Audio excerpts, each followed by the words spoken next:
Hello and welcome to Truth Tuesdays. I'm Pastor Ken Martin, and I am excited that you were able to join me today. Because I represent churches and businesses, I get the privilege of seeing behind the scenes as to how things happen. I know what worked with the ones who are successful and the ones that were not. I know what happened to them.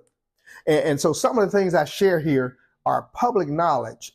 So I'm not violating any attorney-client privileges when I tell you that I have a group of clients who have turned on each other.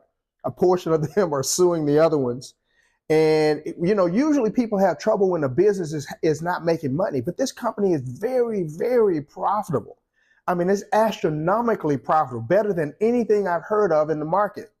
And because some of the owners were willing to work 6 to 7 days a week for 20 years solid, this company is extremely profitable because even though they were working 6 to 7 days a week, they didn't get regular salaries for a long time. And even when they got salaries, they got paid less than what they should have gotten paid, never got paid overtime, never got bonuses until recently.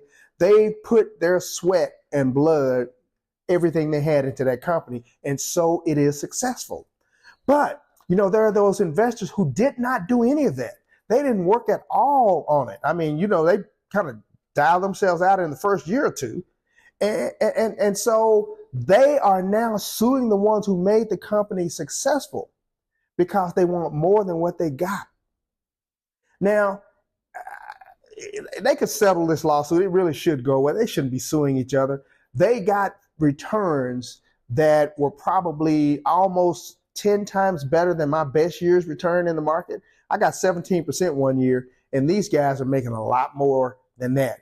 And so in the case of the takers, it's not because they didn't get excellent returns. They want more than what they got.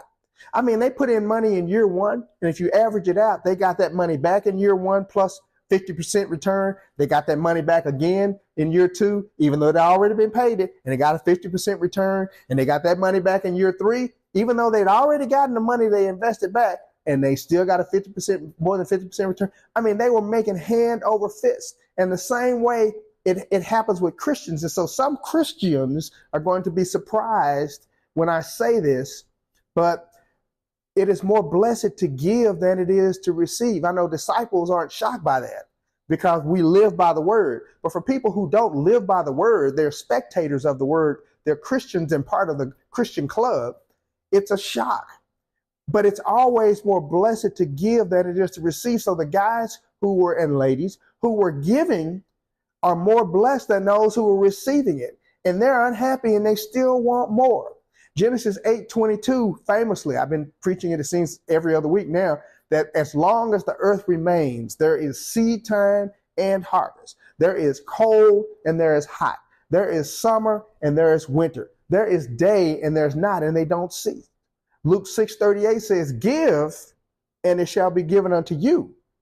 Good measure, pressed down, shaken together, and running over shall men heap into your bosom. For by the same measure that you mete it out, that's how you receive it. And so for us financially, when we've had challenging times, we have never stopped giving. And so people keep giving to us. James 1:22-23, another one of my favorite scriptures. I'm just thinking of it now. It says, but be doers of the word. Y'all have heard that, and not hearers only, deceiving your own selves.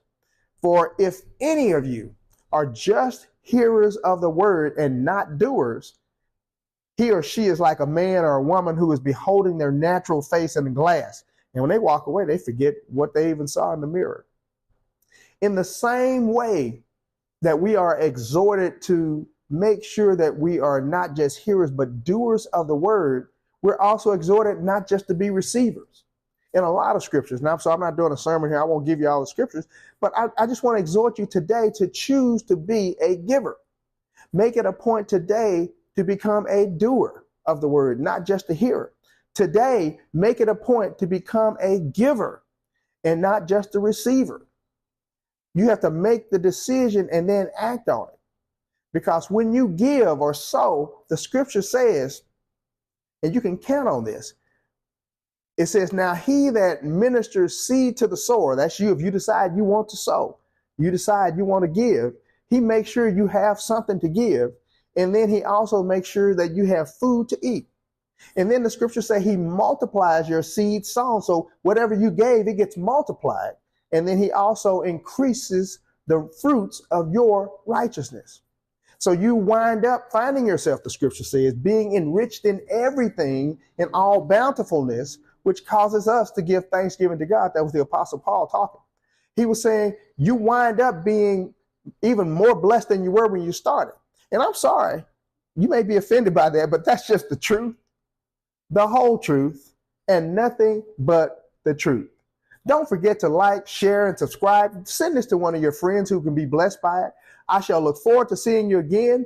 And this is the kind of thing that works in your life no matter what you're doing. You don't have to be religious to see this work in your life. You don't have to be in church to do this and see it happens in your life. You give, and it shall be given unto you.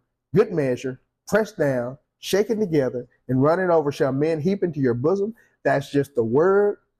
It's the truth, the whole truth, and nothing but the truth. May God bless you and keep you. That's my prayer.